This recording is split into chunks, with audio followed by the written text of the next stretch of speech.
While there's been lots of talk of the negative consequences of rising interest rates, there are some advantages, such as they can help build up a rainy day fund. That's because you get pretty good returns in what's known as a high yield savings account. Now, in some cases, the amount you get back just for putting your money in there can be 10 times as much as traditional savings accounts. For example, if you put $10,000 into an account with an annual percentage yield of 4%, you'll earn a little over $400 in a year.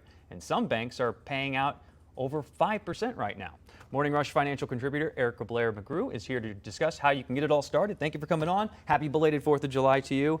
You know, a lot of people looking to build up a emergency fund, rainy day fund. This seems to be the good way to do it because you get back a little more than you would a traditional savings account. Talk about the difference here between a high yield savings account and a traditional one. All right, so you talked about it when you first started. The high yield savings account is going to give you a higher interest rate, and that's always going to be good because we want our money growing and we want it working for us all the time. Yeah, go ahead. Yep, so that's what you're going to get. You're going to get that higher interest rate, and then you're also going to get lower fees because most of the time the high yield savings accounts are with digital banks and they offer lower fees. Let's talk about that. Digital banks different from the one you would see on the ground. So I'm thinking you're not going to have to deal with an agent or a clerk at the desk because you remove those costs out. They can eliminate the fees. Yes, definitely. So with the digital banks, you're going to have lower fees, but you are going to miss out on that in-person relationship type building that you get at a traditional brick and mortar.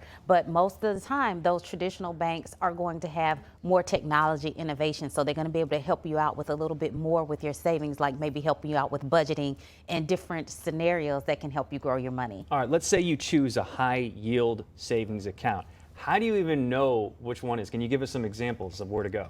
Sure, you can actually go to NerdWallet and look for high yield savings account, and they'll tell you which ones are actually paying you the most in your interest rate. But you got to be careful because sometimes they have higher minimums to get those higher interest rates. And just in general, is it a pretty safe place to store your money, both from a security standpoint online and safe in the sense that the ebbs and flows of the stock market not really impacting what you put in there? Absolutely. So, as the Federal Reserve raises interest rates, you're always going to see those high yield savings accounts give you higher interest rates. And they are very safe because they are FDIC insured. So that's why, you want to have some of your money in a bucket like a high yield savings account instead of in the stock market because it is going to be protected. What about maybe some viewer out there right now is thinking, you know what? These high interest rates, the inflation, I can't deal with it right now. I'm just going to take my money out of the account and throw it under a mattress somewhere. That seems more like, I guess, safer than something like this. What are they losing out by not having money in an account like this? Sure, they're losing out on buying power because as inflation rises and those interest rate rises, things cost more.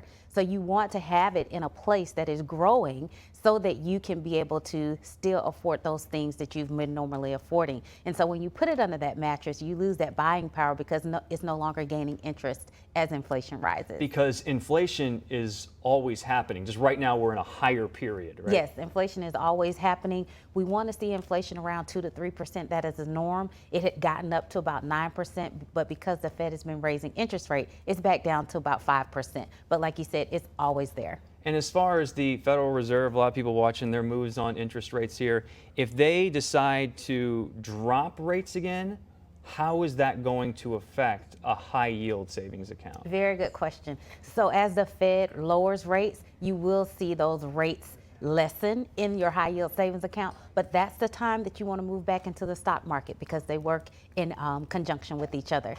Just generally speaking, do you think it's better to have a high yield savings account rather than a regular traditional savings account? Absolutely, because like I said, you want your money growing for you and working for you all the time. So as that high yield savings account is getting interest and that compound interest is growing for you over and over again.